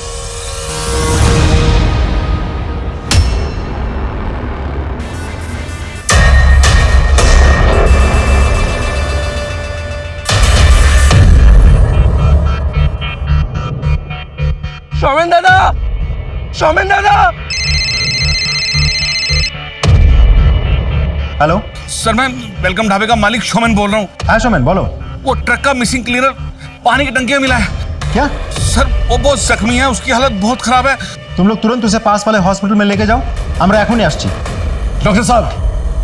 Ji please. डॉक्टर साहब सिचुएशन क्या है? बहुत सीरियस है और थोड़ी देर हो जाती तो यहाँ लाने से पहले डेथ हो जाती। वो बच तो जाएगा ना? कोशिश कर रहे हैं। उससे बात कब कर सकते हैं? रिकवरी पर डिपेंड करता है, मैं आपको इन्फॉर्म कर दूंगा। Okay sir, thank you. ये क्लीनर तो मिल गया, एक बार ये नकली चंद्रिका भी मिल जाए तो केस क्लियर हो जाएगा। एक काम करो, वो असली चंद्रिका का जो आधार कार्ड है उसके एड्रेस पे चलते हैं, पूछताछ करते हैं। आई एम श्योर कोई ना कोई तो उसे जानता होगा। Right sir. चल ठीक है, टेंशन मत ले।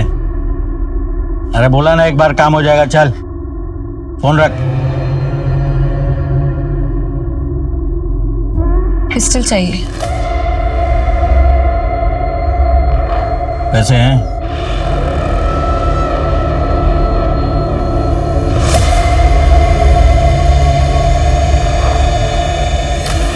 ठीक है, रात को 10 बजे वो खोली पे आ जाना, मिल जाएगी।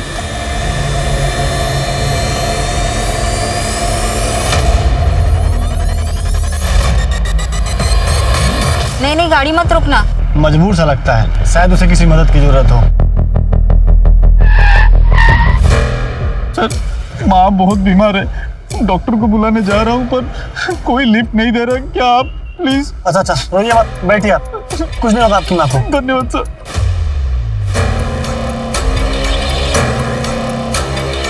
बस सर, यही रोक दीजिए।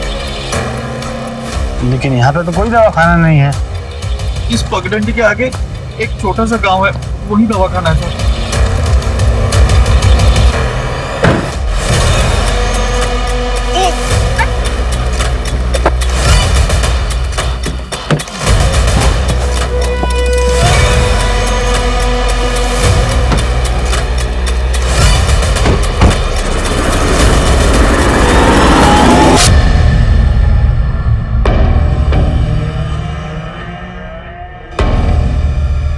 मैं पैसे लेके आई हूँ, जल्दी से मुझे पिस्टल दो, मुझे जाना है।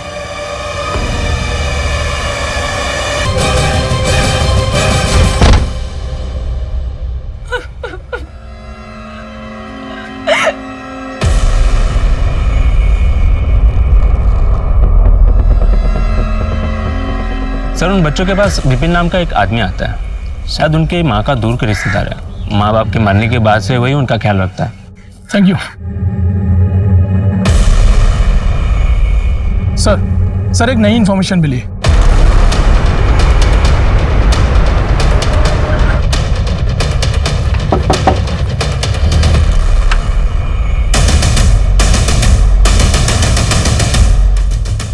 बोलो। हमरा टिया और मिंटूर माँ चंद्रिकार ব্যাপারে জিজ্ঞেস করতে এসেছি। क्या ना? चंद्रिका पीसी के साथ जो कुछ हुआ उससे आपका पेट नहीं भरा क्या? जो फिर से आ गए उनके पीछे पड़े हो? कम से कम मरने के बाद तो इंसान को बख्श दो। चलो जाओ। एक बार बोला समझ में नहीं आता क्या? पुलिस की शक्ल देखना पसंद नहीं करता मैं, और बात तो कतई नहीं। तुम्हारे साथ जबरदस्ती भी कर सकता है, प्यार से पूछ रहे हैं, बता दो। सर, जिस चंद्रिका की आप बात कर रहे हो ना, 10 साल पहले उन्होंने आत्महत्या की है। क्यों? एग्जैक्टली क्या हुआ वो मुझे नहीं पता, लेकिन मेरे पास ऐसा कुछ है जिससे आपको हेल्प हो सकती है। रुकिए। आपके डिपार्टमेंट के कांस्टेबल की वजह से उन्होंने आत्महत्या की। रेप हुआ था उनका। कौन था कांस्टेबल? आपके थाने का था। ढूंढिए, पता चल जाएगा आपको। एदिके सर, एदिके।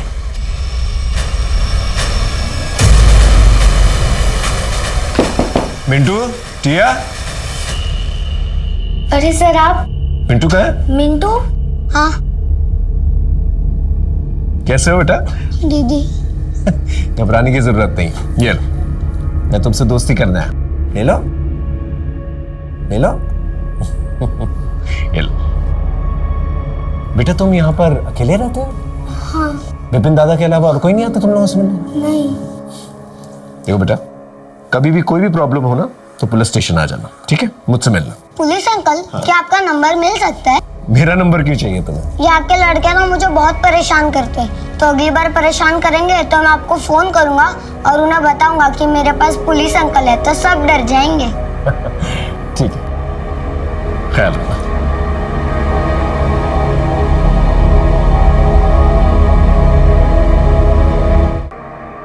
सर आइए सर। सर ये पांडा जी हैं, इसी पुलिस स्टेशन से 4 साल पहले रिटायर हुए। सर केमन आशा? भालो আছে। বসে বসে। बताइए सर, चंद्रिका के बारे में और क्या इन्फॉर्मेशन है आपके पास? सर चंद्रिका ने मेरे पास आके उसके पति की गुमशुदा होने की रपट लिखवाई थी। हर दिन आके रोती थी, फिर अचानक से गायब हो गई, उसका कुछ पता ही नहीं था।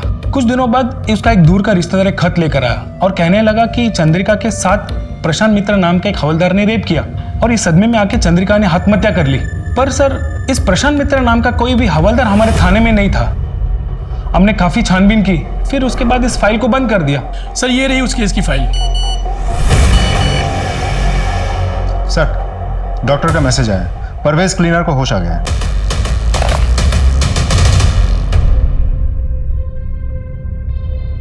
नमस्ते साहब। ये बताओ सलीम को किसने मारा और पानी की टंकी में तुम्हें किसने डाला? वो जो ढाबे पे औरत काम करती है ना, उसी ने किया साहब। वो बूढ़ी औरत चंद्रिका? हाँ साहब। क्या? वो बुढ़िया नहीं है साहब, वो जवान है। ये देखो। हाँ, ये वही है साहब। ये हमारे पैसे चुरा रही थी। सलीम भाई ने इसकी चोरी पकड़ ली और बुढ़ापे के नाटक को भी, तो इसने सलीम भाई को जान से मार दिया। मैं जान बचा के भागा तो इसने मुझे घायल करके बेहोश कर दिया। ये औरत बहुत खतरनाक है, इसको पकड़ लो साहब।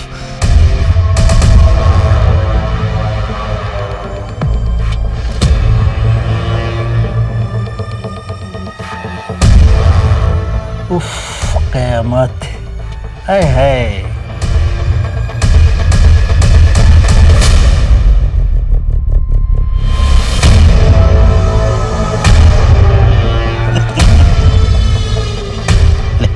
पी ले। अरे पी पी। आए।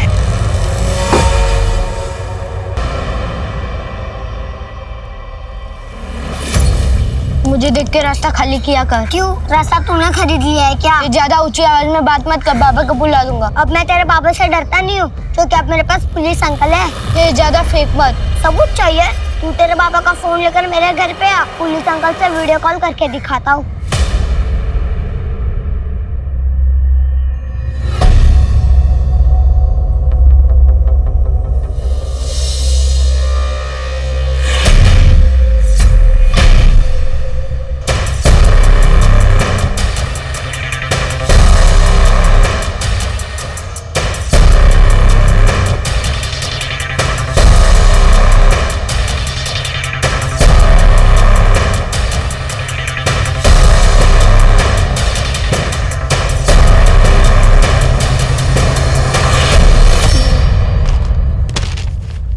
चलिए नंबर डायल कर फटा।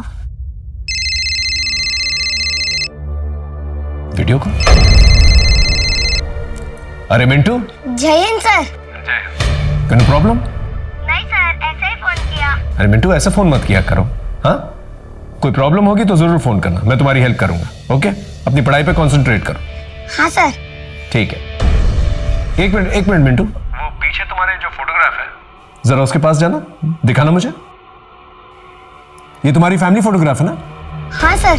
फोटो में तुम दोनों के अलावा ये पीछे बड़ी लड़की कौन है? Okay okay, bye sir. काटता। फोन काट दिया। आई एम श्योर इस लड़की का कुछ लेना देना जरूर है इससे। शायद विपिन को पता होगा। सर, मिंटू और टिया की एक बहन भी थी जो उनसे 10-12 साल बड़ी थी।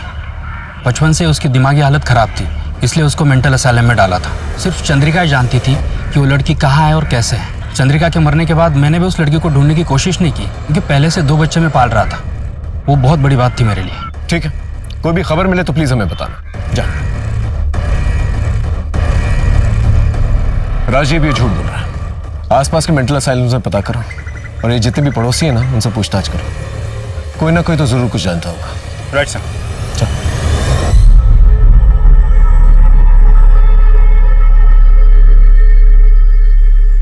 अपना तो रेडी है, तू निकल।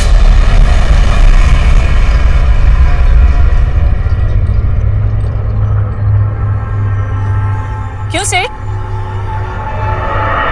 पसंद नहीं आई मैं आपको? पसंद तो बहुत है, लेकिन उतने पैसे नहीं है मेरे पास। मुझे भी तो बहुत पसंद आया सेठ। चलेगा?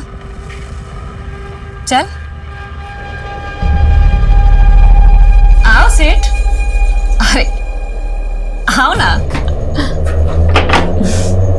आज तो आपको मैं जन्नत की सैर कराऊंगी, वो भी मेरे स्टाइल में। अब देखो चमेली का जादू। लेकिन मजा आना चाहिए। हाँ हाँ बिल्कुल, आप बस देखते जाओ कि ये चमेली क्या क्या करती है। ये क्या कर रही हो लेकिन? बस थोड़ा और इंतजार। बड़ा अजीब स्टाइल है यार। हाँ ये अपना स्टाइल है। क्या बात है, जल्दी करो जो करना है वो। मैं तो एकदम प्यासा प्यासा हो रहा हूँ। अरे अरे मार क्यों रही हो? ঠিক আছে ঠিক আছে আমি জানাচ্ছি। सर मेरा दोस्त छोटू कल रात से गायब है। अरे दोस्त पोस्त से मिलने गया होगा, 24 घंटे वेट करो, देखছি কি করা যায়। কি नाम बोले? सर छोटू। कहाँ काम करता है? सर ढाबे पे काम करता है। ढाबा? कौन सा ढाबा? Sir welcome dhaba. कहाँ से गायब हो? सर हम सोनागाछी गए थे। सर मैं तो अपनी रेगुलर वाली के साथ गया था, पर सर जब मैं वापस आया तो पता लगा छोटू किसी नई लड़की के साथ गया है। सर जब मैंने पता किया तो उस लड़की का नाम और पता किसी को कुछ नहीं मालूम था। सर मैं थकार के घर आ गया। मैंने सुबह में उसको फिर से फ़ोन किया, रिंग बज रही थी पर उसने उठाया नहीं। सर एक काम करो, सोनागाछी रोड जा और वहाँ के दलाल को उठा के लेके, और ये छोटू का फ़ोन जो है सर्वेलेंस पे डाल। Right sir. सर साहब मेरे भैया और भाभी 2 दिन से गायब है साहब। साहब उनका फ़ोन भी बंद आ रहा है। कहाँ से गायब हुए? बारहवीपुर से 12-7 आ रहे थे, वहाँ से निकले तो सही पर यहाँ नहीं पहुँचे। आप एक काम करो, अपने भैया और भाभी की फोटो उनके डिटेल्स के साथ एफआईआर दर्ज करवा दो। एक बात समझ में नहीं आ रही, ये हाईवे के 10 किलोमीटर के रेडियस में ऐसा कौन सा ब्लैक होल है कि एक के बाद एक आदमी गायब हो जा रहे हैं? वहाँ की पेट्रोलिंग बढ़ा दो। बताता हूँ साहब, कल रात एक भले घर की लड़की मेरे पास आई और गिड़गिड़ाने लगी कि उसकी माँ की तबीयत बहुत खराब है, इलाज के लिए पैसे चाहिए। साहब उसका नाम पता मुझे कुछ नहीं मालूम साहब। उसकी शक्ल याद है तुझे? हाँ साहब। स्केच बनवा सकता है? साहब स्केच आर्टिस्ट। सर एक खबर मिली है सर, मिंटू ओटिया की माँ, वो ओरिजिनल चंद्रिका? हाँ सर, उनकी एक पड़ोसन जो ओरिजिनल चंद्रिका को बहुत अच्छी तरीके से जानती है, अभी वो बीमार है इसीलिए हॉस्पिटल में एडमिट है। मुझे ऐसा लगता है सर उनसे कुछ पता चल सकता है। ठीक है, मिलते हैं उससे। पानी पानी चाहिए? हाँ ये ले पानी। पानी बताएगा या नहीं? बोल। बताता हूँ, सब सच सच बताता हूँ। पानी दे दो। आप मिंटू और टिया की पड़ोसी हैं, उनकी माँ चंद्रिका, उनकी एक बड़ी बेटी भी थी, उसके बारे में क्या जानती हैं? निशा चंद्रिका की सबसे बड़ी बेटी थी।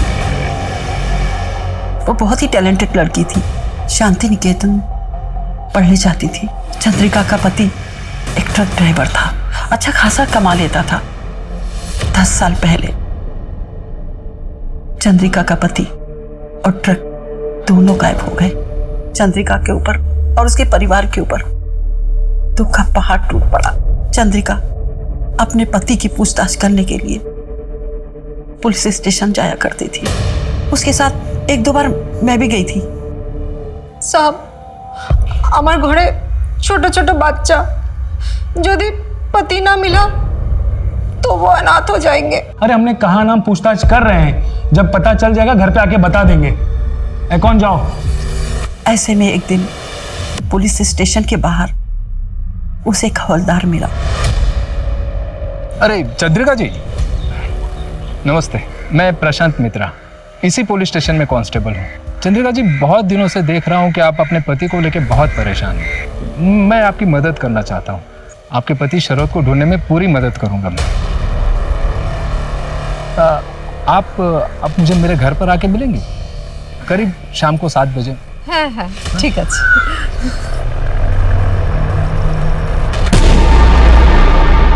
और फिर चंद्रिका के साथ उस हवलदार ने जबरदस्ती की। चंद्रिका ये बर्दाश्त नहीं कर पाई और उसने आत्महत्या कर ली। और चंद्रिका की बेटी निशा, उसका क्या? उसने अपनी माँ की लाश को अग्नि दी और उसके दूसरे दिन से कहीं चली गई। धीरे धीरे सबने उसको भुला दिया। मिंटू टिया को पता नहीं क्या पट्टी पढ़ा के गई थी कि वो लोग भी उसको याद नहीं करते थे। सब लोग उसको भूल गए।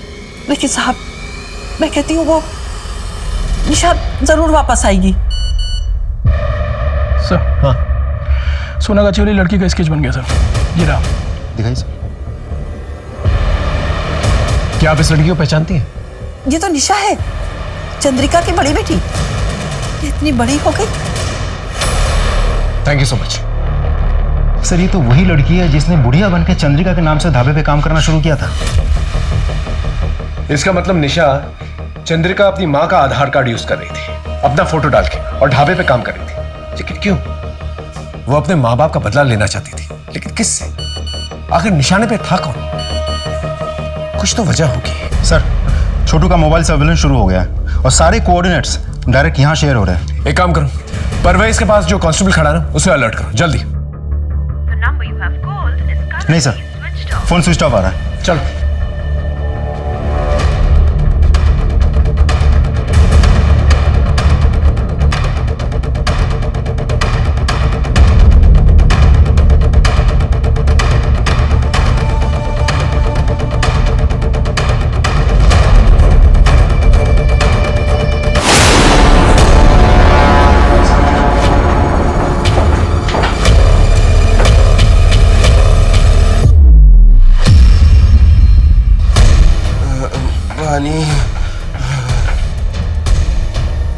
छोटू छोटू उठो।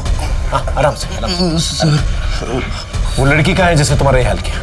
वो सिटी हॉस्पिटल गई है सर। ये तो वही जगह है जहाँ पर परवेज जो है एडमिटेड है। एक काम करो, 2 कांस्टेबल्स को बोलो से लोकल हॉस्पिटल लेके जाए। हम लोग सिटी हॉस्पिटल चलता है। सर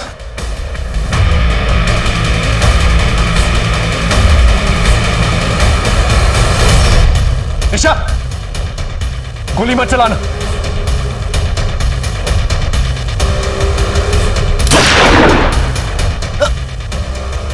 अब ठीक है?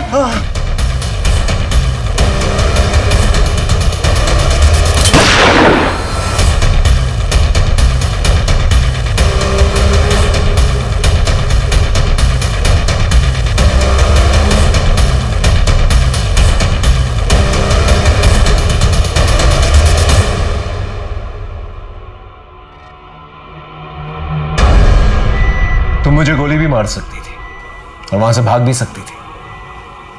क्यों नहीं किया तुमने ऐसा?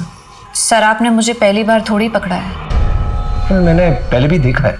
आपकी याददाश्त शायद कमजोर हो गई है। पुरुलिया मार्च 2017 तुम्हें मैंने विद्रोहियों के साथ पकड़ा था।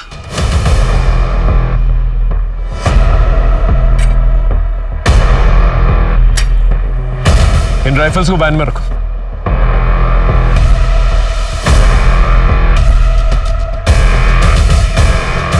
तुम इन लोगों के साथ क्यों नहीं गई? कौन हो तुम? सर मैं इनके साथ नहीं हूँ, मैं तो इन लोगों से मदद मांगने आई थी, लेकिन इन लोगों ने मुझे अपना गुलाम बना लिया। प्लीज मेरी मदद करिए सर। उस वक्त हमागमी में तुमसे पूछ नहीं पाया कि उन विद्रोहियों के साथ क्या कर रही थी तुम, लेकिन आज समझ में आ रहा है। तुम अपनी माँ के लिए जस्टिस लेने गई थी, लेकिन क्या फायदा हुआ? तुम भी अच्छी तरह से जानती हो कि क्या हुआ। क्या मैं गलत बोल रहा हूँ? नहीं सर आप बिल्कुल ठीक बोल रहे हैं। ये बताओ सलीम की मौत कैसे हुई और परवेज के साथ तुमने ऐसा क्यों किया?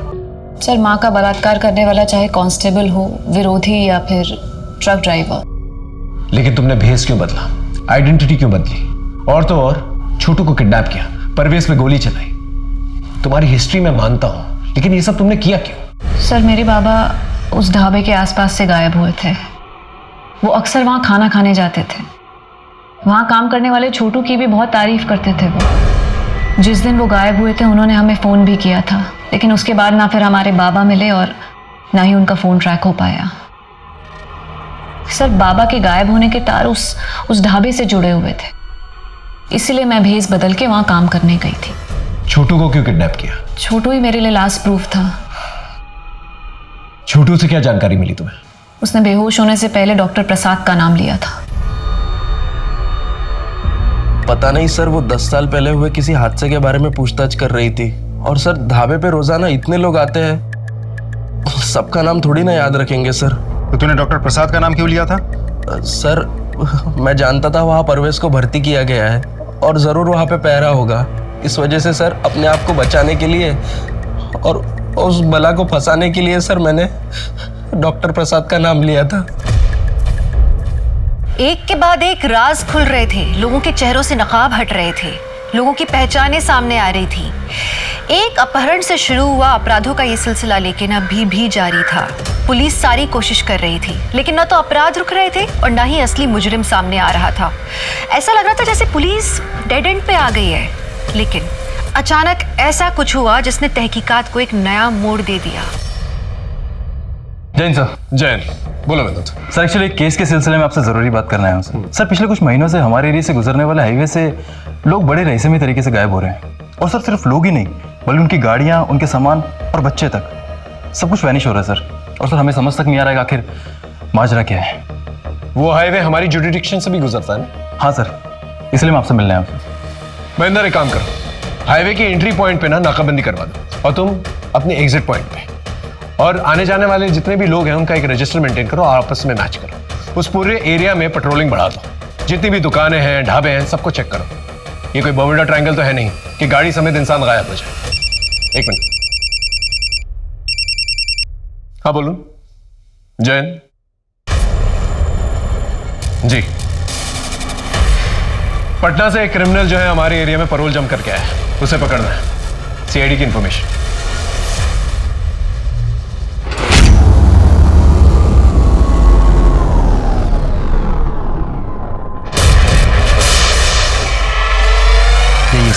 ओ नरेंद्र ओझा, पकड़ो से। काम भागेगा? हाँ? हाँ, पटना से यहाँ पर छुपकर बैठा हुआ है। हाँ? चल लेके चलो, चल। सर नरेंद्र ओझा को बिहार पुलिस को हैंडओवर करने से पहले उसके कॉल रिकॉर्ड्स, चैट हिस्ट्री, ये सब कुछ हमने बहुत अच्छे से चेक कर लिए हैं। एक बहुत इंटरेस्टिंग इन्फॉर्मेशन सामने आई है। ये नरेंद्र ओझा कुछ ऐसे लोगों के संपर्क में है जिन्हें अगर हम रंगे हाथों पकड़ ले तो बहुत बड़े रहस्य का पर्दाफाश हो सकता है। Good job Rajdeep. Thanks. Are you ready? Sir.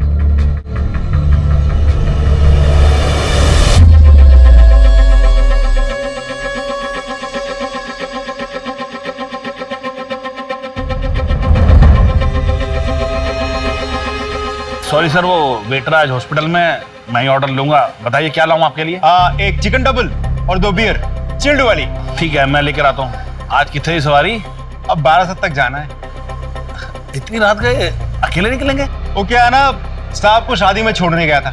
अच्छा वापस जा ही रहा हूँ तो इक्का दुक्का सवारी बिठा लेंगे, कुछ कमाई हो जाएगी। बढ़िया जी, बढ़िया। चलो जी, मैं लेके आना जी। लो पाजी चिल्ड बियर। लाओ जी लाओ।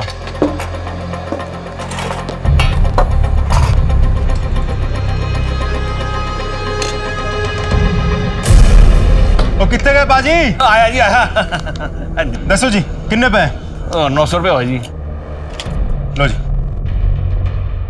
हेलो जी, सत श्री अकाल जी। हेलो, हाँ हाँ, ग्राहक निकल गया, ध्यान रखना। Okay bye.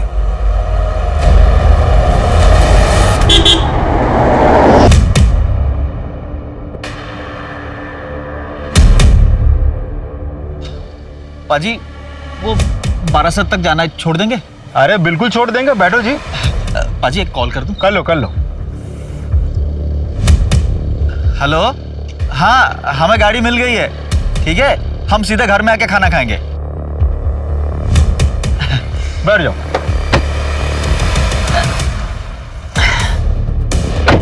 हमारा साथ जाने का। जी बैठ जाओ जी, बैठ जाओ। ठीक है ठीक है।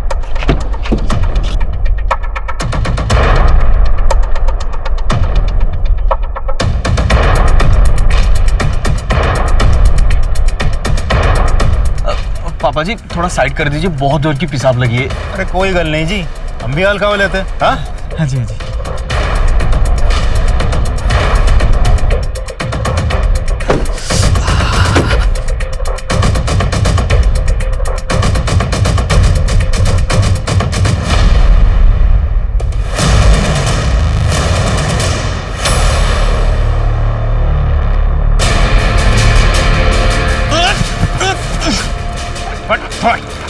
भैया बोल, किसके लिए काम करता है? बोल वरना गोली चला दूंगा। बोल। डॉक्टर नरेंद्र ओझा। चल। डॉक्टर नरेंद्र ओझा, पवन, मदन और प्रकाश, इन तीनों को रंगे हाथों पकड़ा है हम लोगों ने और तीनों ने कबूल किया है वो तीनों तुम्हारे लिए काम करते थे। सीधे सीधे बोलेगा या मार खा के बोलेगा? साहब 10 साल पहले मेरा एक अस्पताल था, छोटा सा। पैसा थोड़ा बहुत कमा लेता था, पर मेरे हिसाब से जितनी मेरी उम्मीद थी बहुत कम। तो मैंने एक गैंग बनाई, ढाबे वाला शोमैन और वो छोटू। उनके पास रात में जो लोग खाना खाने आते थे, उनसे बातों बातों में सारी जानकारी निकाल लेते थे। और जैसे ही वो लोग ढाबे से निकलते थे, उसके बाद हम उन्हें किडनैप करते थे। फिर डॉक्टर प्रसाद की मदद से मैं उनकी आंखें, किडनी और बाकी सारी जितने भी ऑर्गन्स हैं जो काम के हैं, जिनसे हम पैसा बना सकते हैं, निकाल लेते थे। और हाँ, वो गाड़ियाँ, उनको हम डिसमेंटल करके स्पेयर पार्ट्स यूपी बिहार में बेच देते थे। और कितने लोगों को शिकार बनाया तुमने? ठीक से याद नहीं है, पर कुछ 100-125 लोगों की शिकार की होगी। इसे जानते हो? हाँ साहब, इसे कैसे भूल सकता हूँ। इसका पति तो पहला शिकार था साहब। किडनी का बहुत पैसा मिला था इसका। और फिर पता चला कि रोज पुलिस स्टेशन जाती है, तो मैं चेक करने गया साहब। उसको देखा तो मेरा दिल आ गया था उस पर। फिर मैंने पुलिस कांस्टेबल होने का नाटक किया और उसे वादा किया कि उसके पति को ढूंढ निकालेंगे। इसी बहाने उसको घर ले गया, मैंने मजे लिए और भगा दिया उसको साहब।